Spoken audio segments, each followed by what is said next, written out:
Bender Federal Constituency. Mr. Speaker, sir, I'm from Abia State. And Mr. Speaker, as you have earlier pointed out, I hope that the Chief Whip will not interrupt me as I make my presentations. Thank you very much. Mr. Speaker, sir, again today, this House of Representatives sits down to deliberate again mass murder in our country.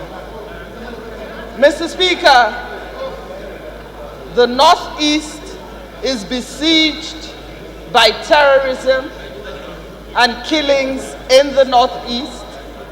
Last week, it was the North Central. Today, it is the Northwest. Mr. Speaker, the brazen banditry. And of course, when we listen to the stories that come out of these areas, we start to realize that it is getting more and more scary, it is escalating, and it seems as if we're throwing up our arms and nothing that we can do. As Silence, please. Silence. Honorable Samson, please. Samson Oku, take your seat. Mr. Speaker, if the Punch newspapers is to be believed, they quoted Mr. President as saying, "Be patient, the security chiefs are racking their brains."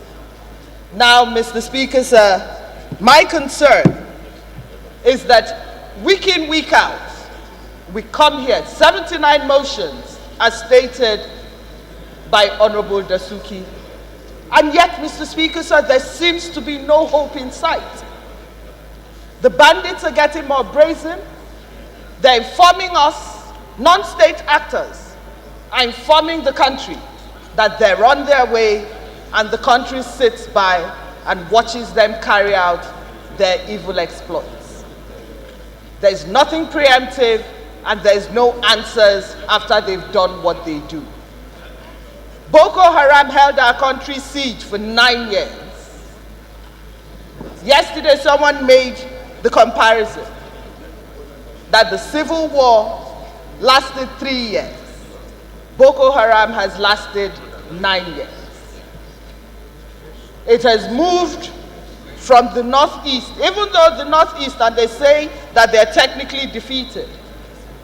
6 suicide bombers in one day, a world record in Maiduguri, only last month. So we can't say. We can say that our gallant men and women of the Nigerian Armed Forces are making strides, but we cannot say that we have stopped Boko Haram in its tracks. The North Central, Mr. Speaker, only last week, there was an orgy. 200 people died. Yesterday, it was Taraba. Taraba was different. In the North Central, there was Taraba. In the Northwest, there was Sokoto. According to Honorable Shagari, they come in with their AK-47s. Mr. Speaker, our country is at war. Our country is at war, Mr. Speaker. Our country is being invaded by people we do not know. And Mr. Speaker, it means that as Parliament, we should start to realize that it is business unusual. Last week we spoke about it and said social media. We spoke about it and said we needed to be responsible. We said we needed to be responsive. Mr. Speaker, the truth of the matter is that if we don't want to call it what it is, then we're lying. This is a Sudan situation. One half of our country is at war. From the center down, there's relative peace and there's symbolism of governance. This is Sudan. What are we doing? What do we want to do? Mr. Speaker, we can't continue to sit down here and pretend. We can't continue to say the security, we don't have enough security, and come up with all sorts of flimsy excuses as if it's skirmishes. Mr. Speaker, this country, one half of our country is ungovernable. It's getting ungovernable. So as Parliament, Mr. Speaker, sir, The truth of the matter is that motions, 1 minute silence, pandering to this problem is not going to help us. Let us start to tell ourselves the truth, Mr. Speaker, sir. We are at war. We've been invaded.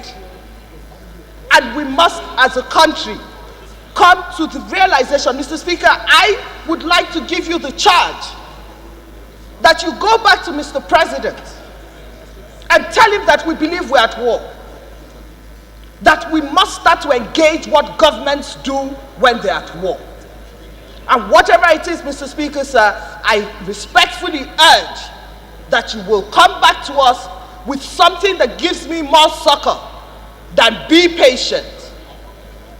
That be patient. The security agents are racking their brains. Thank you.